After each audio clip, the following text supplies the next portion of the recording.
Rapaz, quanto tempo, senhor? Não deixe foi lá, não. Cruz credo. Quero tocar minha filha de moda. Eu sei onde rei, na hora. Além de corno é muquirana. Nem tudo. Caso de nada, poxa. Ah, tá moral.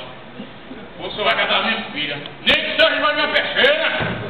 Paulo, então falando com delicadeza, a gente conversa. Agora é o seguinte, as bênçãos da igreja, a inclua não, senhor.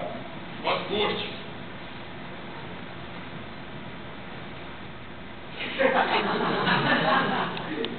Dá-me o conto de rei. Deve o conde rei. Aí tá absurdo.